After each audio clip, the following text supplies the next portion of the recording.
Hello everyone, welcome back to my YouTube channel. So आज इस session में हम डिस्कस करने वाले हैं बीपीएससी प्रैक्टिस सेट 8। सो यहाँ पे हमारी पूरी सीरीज़ चल रही है जहाँ हम पूरे कंप्लीट रिवीजन कर रहे हैं थ्रू एमसीक्यू। सो 26 जुलाई को आप लोगों का एग्ज़ाम है एंड ये जो है एमसीक्यूज़ बहुत हेल्पफुल रहने वाले हैं आप लोगों के लिए। ये पीवाईक्यू बेस्ड एमसीक्यूज़ हैं। सो स्टार्ट करते हैं सेशन को। फर्स्ट क्वेश्चन है हमारा, who was elected as the president of the All India Trade Union Congress at its inaugural sessions 1920। सो यहाँ पे आपको पता होना चाहिए कि जो ये ऑल इंडिया ट्रेड यूनियन है कांग्रेस है ये 1920 में इस्टेब्लिश की गई है। ठीक है, सो यहाँ पे ये यही कह रहे हैं। ठीक है, सो यहाँ पूछ रहे हैं कि प्रेसिडेंट कौन थे, किसने प्रिजाइड किया था। सो यहाँ पे अगर हम बात करें, एक तो सेशन इंपॉर्टेंट हो जाता है कि all India trade union Congress 1920 में इस्टेब्लिश हुई है एंड कौन से सेशन में हुई है। सो ये हुई है बॉम्बे सेशन में। ठीक है, Bombay session of 1920। So Bombay session 1920 में all India trade union Congress ये इस्टेब्लिश की गई थी एंड फर्स्ट जो प्रेसिडेंट थे जिन्होंने प्रिजाइड किया था वो थे लाला लाजपत राय। सो यहाँ पे ऑप्शन ए हो जाएगा हमारा right answer, Lala Lajpat Rai. The next question is, यहाँ पे बेसिकली लेबर राइट्स की बात कर रहे थे लोग। ठीक है, लेबर राइट्स की बात करने के लिए लेबर्स के जो इश्यूज थे, ठीक है, वो सारी चीज़ें यहाँ पे उठाई गई थी। तो इन सारे मुद्दों पे इस यूनियन के अंदर जो है ये सारी बातें होती थी। ठीक है, इन सब चीज़ों पे काम किया जाता था। सेकेंड है, the famous Sudarshan lake in Junagadh Gujarat was originally constructed during the reign of which ruler. So यहाँ पे रूलर का नाम पूछ रहे हैं।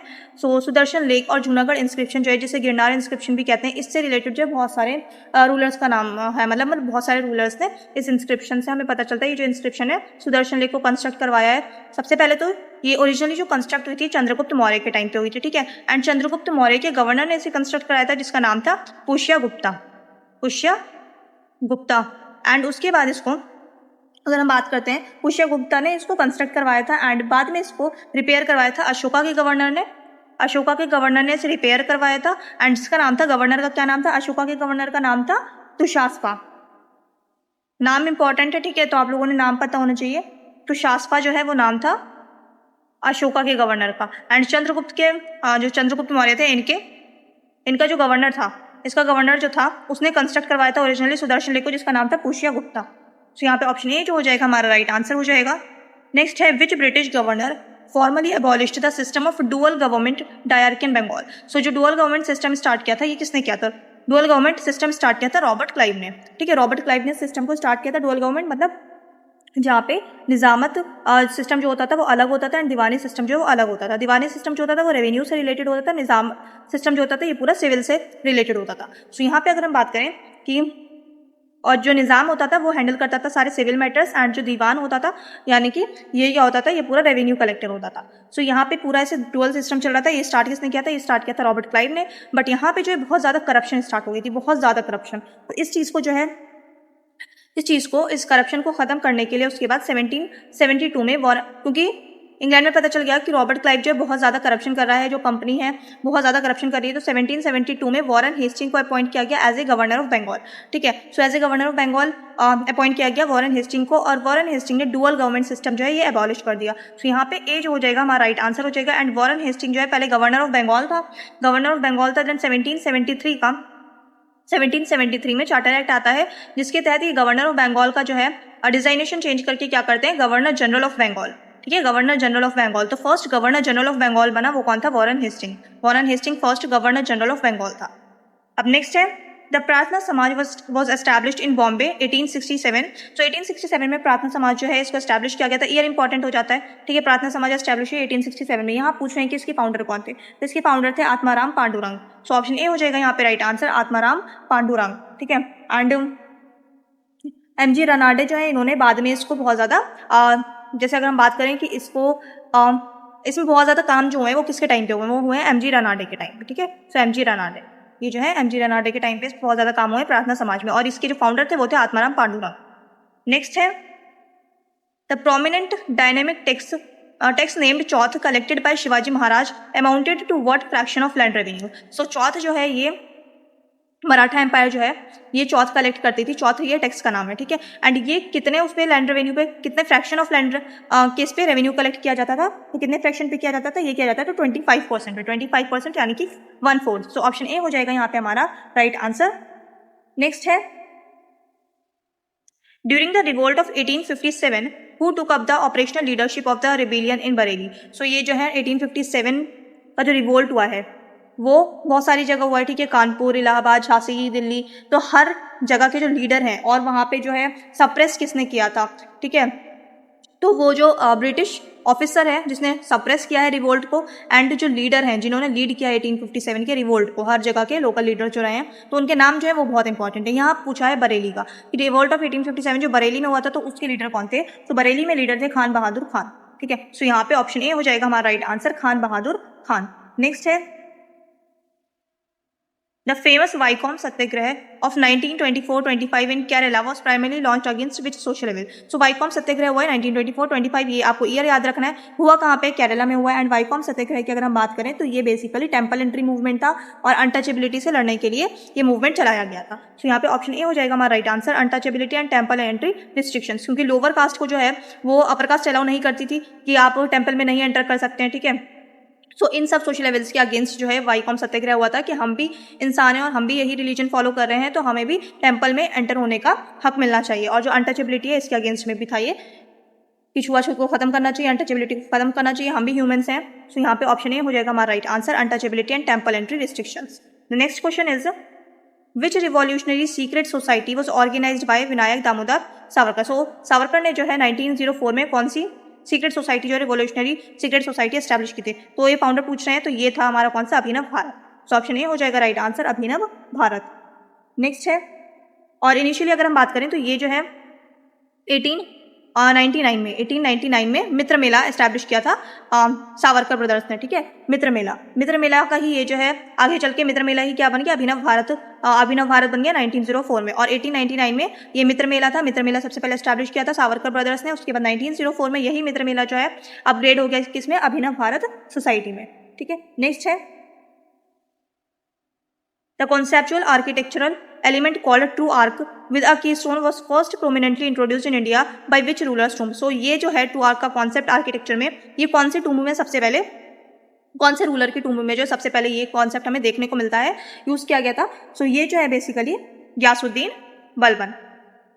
बलबन की टूम्ब में यूज किया गया है। सो ऑप्शन ए जो हो जाएगा यहाँ पे हमारा राइट आंसर हो जाएगा। अच्छा, और गयासुद्दीन बलबन की जो टूम्ब है वो कहाँ है, दिल्ली में है, मेहरौली में, ठीक है, मेहरौली वाले रीजन में, दिल्ली। नेक्स्ट है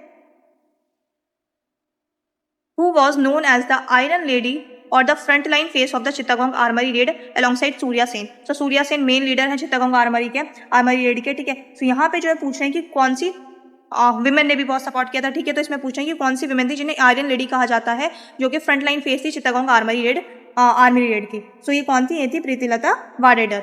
सो प्रीतिलता वाडेडर जो है ये लेडी थी जिन्हें आयरन लेडी कहा जाता है of Chittagong armoury raid. So option A जो हो जाएगा यहाँ पे हमारा राइट आंसर हो जाएगा। नेक्स्ट है which peak is known as the highest peak? So Satpura range की हाईएस्ट पीक पूछ रहे हैं कि सतपुड़ा रेंज की हाईएस्ट पीक कौन सी है? तो ये बहुत बेसिक क्वेश्चन है, धूपगढ़। ऑप्शन ए हो जाएगा यहाँ पे राइट आंसर, धूपगढ़। नेक्स्ट है, अच्छा, और ये कहाँ है, ये है पंचमढ़ी, नियर पंचमढ़ी। एंड अगर हम इसकी एलिवेशन की बात करें तो 1350 मीटर्स जो है ये इसकी हाइट है। नेक्स्ट है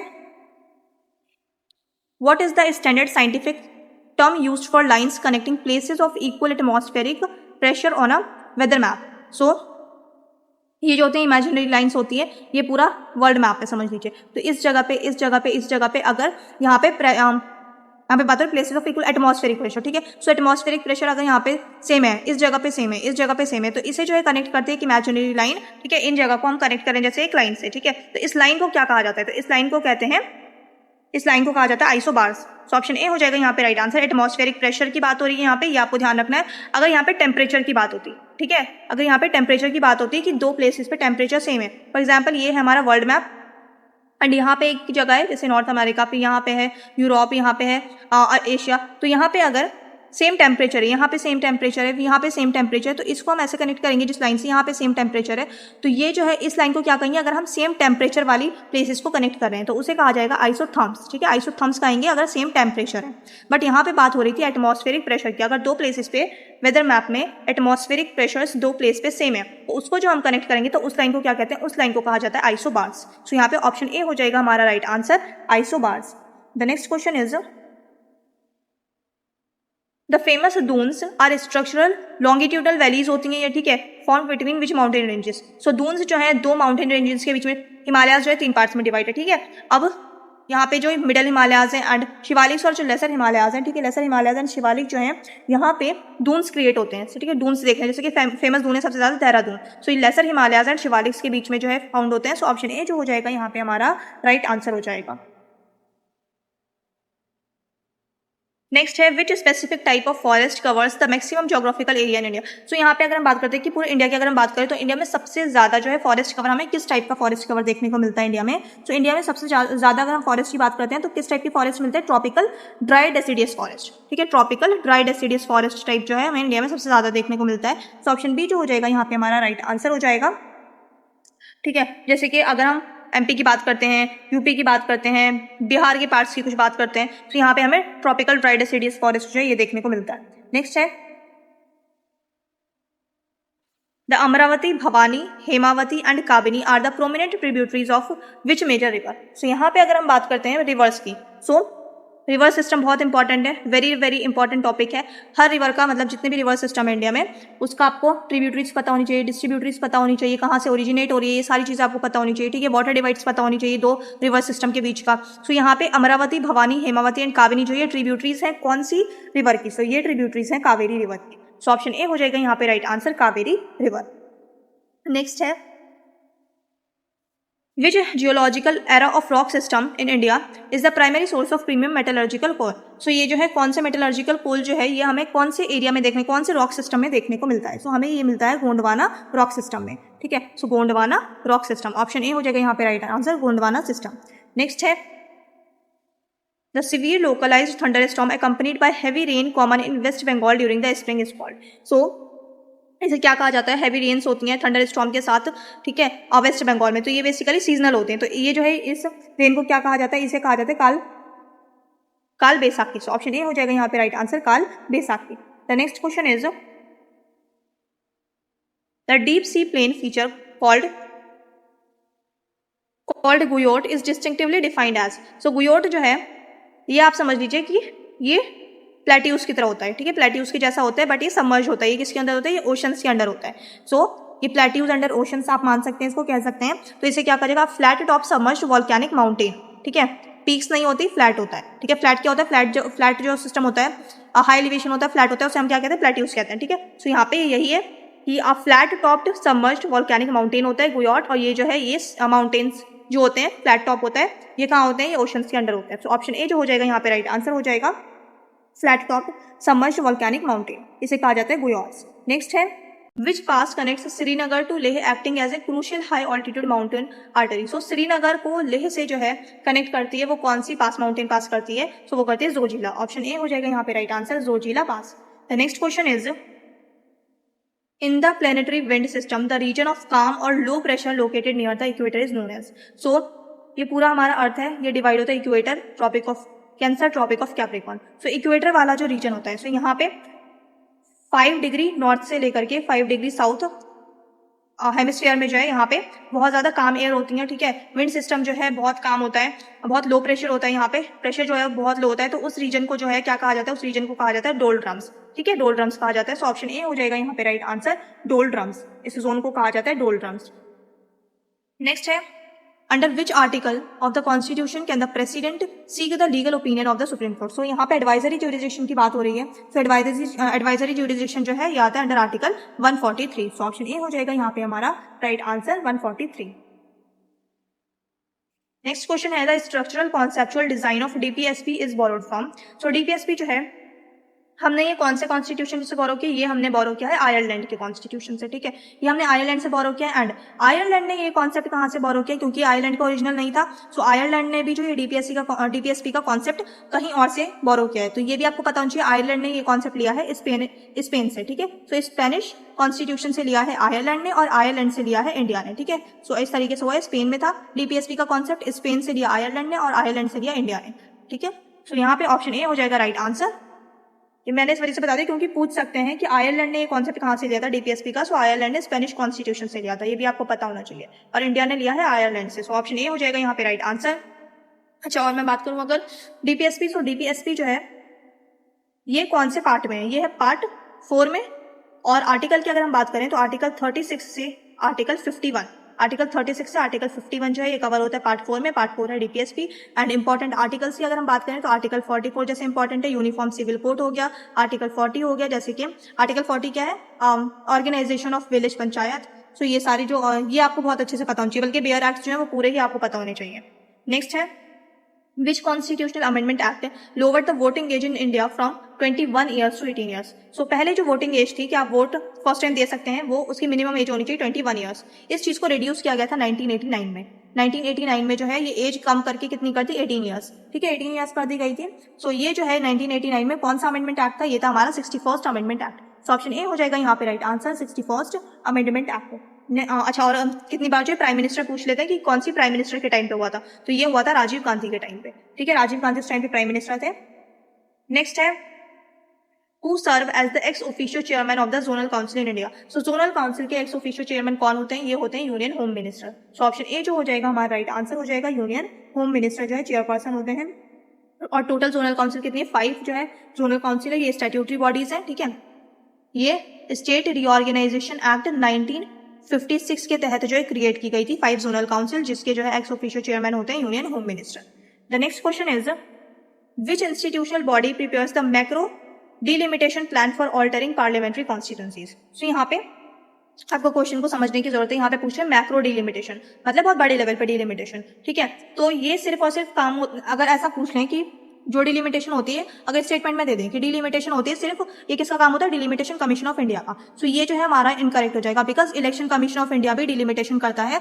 सो यहाँ पे इस वजह से मेंशन किया गया कि मैक्रो डिलिमिटेशन की बहुत बड़े लेवल पे जो डिलिमिटेशन की जाती है वो कौन करता है, वो करता है डिलिमिटेशन कमीशन ऑफ इंडिया। ठीक है, बट अगर सुप्रीम कोर्ट के ऑर्डर पे किसी एक स्टेट या किसी एक स्टेट के पार्ट का मतलब किसी एक स्टेट में अगर डिलिमिटेशन करना है, ठीक है, टेरिटोरियल बाउंड्रीज जो है इलेक्शन के लिए वो सेटअप करनी है, तो इलेक्शन कमीशन ऑफ इंडिया भी करता है। ठीक है, सो यहाँ पे जो है वो क्या हो गया, वो माइनर लेवल पे हो गया, वो छोटे लेवल पे हो गया, है ना। यहाँ पे मैक्रो डिलिमिटेशन की बात हो रही थी, तो यहाँ पे डिलिमिटेशन कमीशन ऑफ इंडिया, क्योंकि यहाँ पे ऑप्शन में इलेक्शन कमीशन ऑफ इंडिया भी था, दैट्स वाई यहाँ पे मैक्रो लिखा है, तो इसका आंसर हो जाएगा हमारे पास डिलिमिटेशन कमीशन। अगर डिलिमिटेशन कमीशन नहीं होता, मैक्रो नहीं होता, ठीक है, तो यहाँ पे इलेक्शन कमीशन ऑफ इंडिया फिर सही आंसर हो जाता हमारा। ठीक है, अगर फॉर एग्जाम्पल कभी ऐसा हो कि डिलिमिटेशन कमीशन नहीं होगा, मैक्रो भी नहीं है, ठीक है, वैसे मैक्रो एंड माइनर करके कभी नहीं देंगे, अब या तो आपको दोनों ही ऑप्शन दे देंगे और नीचे दे देंगे बोथ 1 and 2 ऐसे करके दे देंगे। ठीक है, फिर दोनों ही करेक्ट होंगे। या फिर अगर मैक्रो नहीं दिया है और ऑप्शन में डिलिमिटेशन कमीशन ऑफ इंडिया नहीं है, तब इलेक्शन कमीशन ऑफ इंडिया जो है वो राइट आंसर हो जाएगा। सो ये कुछ फैक्ट्स हैं जो आपको अच्छे से ध्यान में रखने हैं।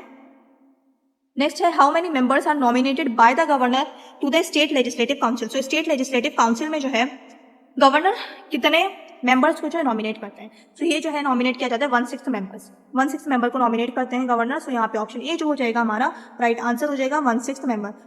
ठीक है, एंड जैसे कि प्रेसिडेंट करते हैं राज्यसभा में, उसी तरीके से गवर्नर जो है in the field of art, literature, science, cooperative movements, social service, so इन सब से जो है 1/6 मेंबर को, टोटल मेंबर्स को नॉमिनेट किया जाता है bye the governor in state legislative council, Vidhan Parishad. And state legislative council की अगर हम बात करें तो ये इंडिया के हर स्टेट में नहीं है। स्टेट लेजिस्लेटिव काउंसिल है सिर्फ और सिर्फ 6 स्टेट्स में। ठीक है, सिर्फ और सिर्फ 6 स्टेट्स में है, 6 स्टेट्स में है इंडिया में स्टेट लेजिस्लेटिव काउंसिल्स। नेक्स्ट है the formal writ of mandamus can be issued by the judiciary to. So अगर हम रिट्स की बात करते हैं तो 5 टाइप्स की रिट्स होती हैं। ठीक है, हेबियस कॉर्पस, मैंडेमस, सर्चुलरी, क्वो वारंटो, ठीक है, एंड प्रोहिबिशन। ठीक है, सो ये 5 टाइप्स की रिट होती हैं। अब इसमें मैंडेमस जो होता है इसका मतलब होता है वी कमांड। ठीक है, वी कमांड, ठीक है, मतलब कोर्ट जो है कमांड दे रही है कि आपको ये काम करना है पब्लिक ऑफिस को। ठीक है, सो यहाँ पे command a public official to perform a statutory duty. So यहाँ पे ऑप्शन ए जो हो जाएगा ये हमारा राइट आंसर हो जाएगा, command a public official to perform a statutory body, जिसका मतलब होता है वी कमांड, जो मैंने आपको बता दिया। मैंडेमस का मतलब होता है we command. The next question is the famous Sarkaria commission 1983 was constituted to primarily review which balance of power। So Sarkaria commission जो है किस लिए एस्टैब्लिश की गई थी, ये एस्टैब्लिश की गई थी सेंट्रल स्टेट रिलेशंस के लिए। सो ऑप्शन ए हो जाएगा यहाँ पे हमारा right answer. The next question is the administrative expenses of high court of a state are structurally charged upon. So मैंने आपको पहले ही बताया कि जो हाई कोर्ट के एक्सपेंसेस हो गए, जैसे कि एडमिनिस्ट्रेटिव एक्सपेंसेस है, सैलरी है, ठीक है, अलाउंसेस है, तो ये सब जो है ये कहाँ से चार्ज होता है, ये होता है consolidated fund of the state. ठीक है, consolidated fund of the state. But अगर यहाँ पे लिखा होता कि pension of the high court जजेस, pension of the high court जजेस, तो पेंशन जो है ये कहाँ से जो है मिलती है हाई कोर्ट जजेस को, पेंशन जो मिलती है हाई कोर्ट के जजेस को ये मिलती है कॉन्सोलिडेटेड फंड ऑफ इंडिया, ठीक है, कॉन्सोलिडेटेड फंड ऑफ इंडिया से पेंशन मिलती है हाई कोर्ट के जजेस को, but salary, allowances, administrative expenses ये सब जो होता है ये कहाँ से चार्ज होता है, ये होता है consolidated fund of the state. तो इन दोनों को अच्छे से आपने जहन में रखना है कि क्या चीज कहाँ से मिल रही है, ठीक है। पेंशन जो होगा वो कॉन्सोलिडेटेड फंड ऑफ इंडिया होगा हाई कोर्ट के लिए, है ना। तो ये सिर्फ हाई कोर्ट के लिए, बिकॉज सुप्रीम कोर्ट का जो है वो चाहे पेंशन हो, चाहे सैलरी हो, चाहे अलाउंसेस हो, चाहे एडमिनिस्ट्रेटिव एक्सपेंसेस हो, ये सबका सब कॉन्सोलिडेटेड फंड ऑफ इंडिया से कट होता है, ठीक है। सो ये चीजें आपको अच्छे से पता होनी चाहिए। नेक्स्ट है who is the administrative head of the secretariat of the Lok Sabha. So secretariat, Lok Sabha के सेक्रेटेरिएट का हेड कौन होता है, यहाँ पे ये पूछ रहे हैं। तो ये होते हैं secretary general, secretary general. So option A हो जाएगा हमारा राइट आंसर, सेक्रेटरी जनरल। ये senior most permanent administrative bureaucrat होते हैं जो कि आईएएस ऑफिसर्स होते हैं, ठीक है। अब नेक्स्ट है which element behaves as a non metal at standard scale but acts as an excellent electrical conductor. So electricity conductor मतलब बहुत अच्छा इलेक्ट्रिसिटी कंडक्टर, बट ये नॉन मेटल है, नॉन मेटल है। तो ये जो है ये ग्रेफाइट यानी कि कार्बन जो है ये हो जाएगा यहाँ पे हमारा answer, option A is the right answer. Next है the severe dynamic deficiency of which vitamin directly causes the medical disease pellagra. So pellagra जो है ये किस विटामिन की कमी से होता है, ये होता है हमें विटामिन B3 से की कमी से, विटामिन B3 जिसे नियासिन भी कहते हैं, ठीक है, vitamin B3। The next question is What basic physical principle explains the sparkling of a diamond when light enters it? So जब जो डायमंड होता है, ठीक है, उसमें जब उसके ऊपर लाइट पड़ती है तो डायमंड शाइन करता है, ठीक है। तो ये जो होता है ये किस फेनोमेना की वजह से होता है, ये कैसे क्यों होता है, टोटल इंटरनल रिफ्लेक्शन की वजह से, टोटल इंटरनल रिफ्लेक्शन की वजह से। सो ऑप्शन ए हो जाएगा यहाँ पे हमारा right answer, total internal reflection. The next question is the functional pH scale of normal healthy human blood is slightly basic, ठीक है, रेस्टिंग एट अप्रोक्सीमेटली। सो ये जो होता है, जो नॉर्मल ह्यूमन ब्लड होता है वो थोड़ा सा स्लाइटली क्या होता है, बेसिक होता है। सो ये पूछ रहे हैं कि इसकी जो है pH वैल्यू कितनी होती है, किसके बीच में होती है, तो pH वैल्यू होती है 7.35 से 7.45 के बीच में। सो ऑप्शन ए हो जाएगा यहाँ पे हमारा right answer. The next question is what is the commercial name given to the polymer compound polytetrafluoroethylene. So इसे जो है इसका कमर्शियल नेम क्या है इसका, ठीक है, कमर्शियल नेम जो है इसका कमर्शियल नेम होता है टेफ्लॉन। सो ऑप्शन ए हो जाएगा यहाँ पे right answer, Teflon. The next question is which specialized white blood cells are primarily responsible for producing defensive antibodies? So defensive antibodies जो कौन से defensive antibodies जो है white blood cells जो है रिस्पॉन्सिबल होता है, ठीक है। कौन से specialized white blood cells responsible होते हैं प्रोड्यूस करने के लिए डिफेंसिव एंटीबॉडीज। सो ये जो है ये क्या होता है, ये होता है B lymphocytes. So option A जो हो जाएगा यहाँ पे हमारा राइट आंसर हो जाएगा बी लिम्फोसाइट्स। नेक्स्ट है The radioactive isotope carbon-14 is widely utilized in scientific fields to determine the age of. So radioactive isotope जो होती है बेसिकली जैसे कार्बन-14 कहते हैं, ये किस चीज की एज डिटरमिन करने के लिए यूज किया जाता है, तो ये किया जाता है हमारा organic fossil and wood artifacts. So option A जो हो जाएगा यहाँ पे राइट आंसर हो जाएगा organic fossils and wood artifacts. The next question is what type of spherical mirror is universally installed as a passenger side rear view mirror in vehicles. तो vehicles में जो मिरर होते हैं वो कौन से यूज किए जाते हैं, सो ये होते हैं convex mirror. So option A हो जाएगा यहाँ पे right answer convex mirror. The next question is the biological process transpiration in plants takes place primarily through which microscopic structure. So transpiration जो होता है ये किसके थ्रू होता है, सो ये होता है स्टोमेटा। सो ऑप्शन ए जो हो जाएगा यहाँ पे हमारा right answer stomata. The next question is Which gas behaves as the primary component inside LPG? So liquefied petroleum gas के अंदर सिलेंडर्स में जो है कौन सा जो है प्राइमरी कंपोनेंट होता है, कौन सी गैस, सो ये होती है बुटेन। सो ऑप्शन ए जो हो जाएगा हमारा राइट आंसर हो जाएगा butane. The next question is अच्छा बुटेन जो होता है ये 60% होता है, ठीक है, 60% होता है और इसको मिक्स किया जाता है किसके साथ, प्रोपेन के साथ मिक्स करते हैं बुटेन को। एंड जो स्मेल आ रही होती है, ठीक है, जो सिलेंडर से स्मेल आ रही होती है जब गैस लीक होती है तो हमें पता चल जाता है क्योंकि स्मेल की वजह से पता चलता है। तो इसमें जो क्या मिक्स किया जाता है कि स्मेल के बारे में हमें पता, स्मेल आई इस चीज से, तो इसमें इथाइल मर कैप्टन जो है, इथाइल मर कैप्टन जो है ये स्मेल के लिए ये यूज किया जाता है, इथाइल मर captain.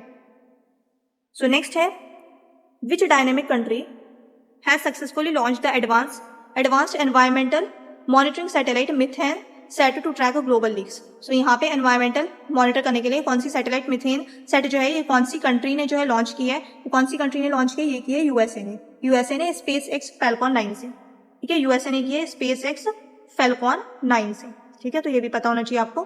The next question is the macro economic index known as core inflation is calculated by completely excluding which items. So core inflation में कंप्लीटली कौन से आइटम को एक्सक्लूड कर दिया जाता है?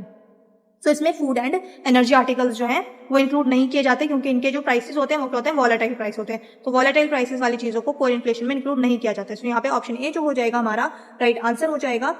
नेक्स्ट है यहाँ पे which Indian state has topped the logistic ease across different states, यानी कि लीड्स इंडेक्स में किसने टॉप किया है? तो यहाँ पे अगर हम बात करते हैं 2025 में ये टॉप किया है किसने, कौन सी स्टेट्स ने? सो यहाँ पे कैटेगरीज होती हैं, ठीक है, कोस्टल स्टेट्स में किसने किया है? तमिलनाडु ने कोस्टल स्टेट्स में किया है टॉप। एंड लैंडलॉक स्टेट्स की अगर हम बात करें तो लैंडलॉक स्टेट्स में उत्तर प्रदेश ने टॉप किया है, ठीक है। अगर हम यूनियन टेरिटरीज की बात करें तो यूनियन टेरिटरीज में दिल्ली ने टॉप किया है। एंड अगर हम नॉर्थ ईस्टर्न स्टेट्स की बात करते हैं तो नॉर्थ ईस्टर्न स्टेट्स में मिजोरम ने टॉप किया है। तो यहाँ पे जो है ऐसा कुछ भी मेंशन नहीं है कि स्पेसिफिकली कोई स्टेट्स पूछ रहे हैं, तो यहाँ पे हम ऑप्शन के अकॉर्डिंग जो है हमारा तमिलनाडु जो हो जाएगा ये हमारा राइट आंसर हो जाएगा, क्योंकि तमिलनाडु ने टॉप किया। तो यहाँ पे ऑप्शन ए जो हो जाएगा यहाँ पे राइट आंसर हो जाएगा तमिलनाडु। द नेक्स्ट, क्योंकि ऑप्शन में ना तो उत्तर प्रदेश है, ना ही मिजोरम है, और ना ही यहाँ पे यूनियन टेरिटरी ऑफ दिल्ली है, ठीक है। सो तमिलनाडु इस वजह से हमारा राइट आंसर हो जाएगा। Next question is what unique financial product is tracked by the acronym reads in Indian capital markets. So read की फुल फॉर्म पूछ रहे हैं। सो रीड की फुल फॉर्म क्या होती है? रीट हो गया, इनविट हो गया, ठीक है, तो इन सब की आपको फुल फॉर्म पता होना चाहिए। इनविट हो गया, रीट हो गया। सो यहाँ पे रीट की फुल फॉर्म पूछी गई, तो रीट की फुल फॉर्म क्या है? Real estate investment trust. So option A हो जाएगा यहाँ पे हमारा right answer, real estate investment trust. The next question is the global gender gap report. So global gender gap report जो ये एनुअली रिलीज की जाती है, ये कौन सी ऑर्गेनाइजेशन रिलीज करती है? ये करती है world economic forum. So option A हो जाएगा हमारा right answer, world economic forum.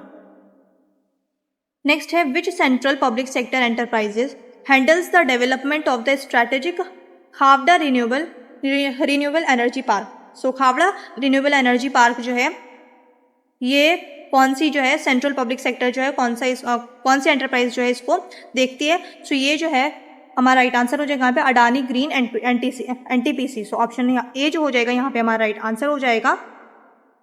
Next है the term twin deficit is in a national economy refers to the concurrent presence of. So twin deficit क्या होता है? ट्विन डेफिसिट की अगर हम बात करें तो fiscal deficit and current account deficit जो हो जाएगा हमारा राइट आंसर हो जाएगा। Option A is the right answer, fiscal deficit and current account deficit. The next question is who has been appointed as the chairman of the 16th finance commission. So 16th finance commission के जो chairman है वो कौन है? वो है अरविंद पानागरिया। सो अरविंद पानागरिया जो है ये चेयरमैन है 16th फाइनेंस कमीशन के। The next question is the regulatory framework T+1 settlement cycle. T+1 settlement cycle adopted by Indian stock markets handles what process. So T+1 settlement cycle की अगर हम बात करते हैं तो ये बेसिकली क्या जो है यहाँ पे रेगुलेट फ्रेमवर्क जो है T+1 सेटलमेंट साइकिल अडॉप्ट किया है इंडियन स्टॉक मार्केट्स ने। तो ये जो है क्या प्रोसेस होता है? ये ठीक है, ये किस चीज़ का प्रोसेस होता है? सो ये होता है trade clearing with 24 hours of execution. So ये जो भी ट्रेड हो रहा है, ठीक है, उसको क्लियर करना है, उसकी सारी चीज़ें 24 आवर्स के अंडर T+ सेटलमेंट साइकिल में ये होता है कि 24 आवर्स में जो है जितनी भी सेटलमेंट्स है वो क्लियर करनी है, ठीक है। सो यहाँ पे ऑप्शन ए हो जाएगा right answer, trade clearing within 24 hours of execution. Last question है आज हमारा which central ministry manages the operational mechanisms of the PM Vishwakarma scheme for traditional artisans. So सबसे पहले आपको ये पता होना चाहिए कि PM विश्वकर्मा स्कीम जो है ये किस चीज़ के लिए? ये ट्रेडिशनल आर्टिजन्स के लिए। सो ये आर्टिजन्स के लिए है एंड इसको जो है मिनिस्ट्री ऑफ MSME जो है मिनिस्ट्री ऑफ MSME जो है ये पूरा मैनेज करती है। सो ministry of MSME is the right answer. I hope आप लोगों ने अच्छे से प्रैक्टिस की होगी। चैनल पे आप लोग नए हैं तो सब्सक्राइब कर लें, वीडियो अच्छी लगे तो लाइक कर दें, अपने दोस्तों के साथ भी शेयर करें। अब मिलते हैं नेक्स्ट सेशन में।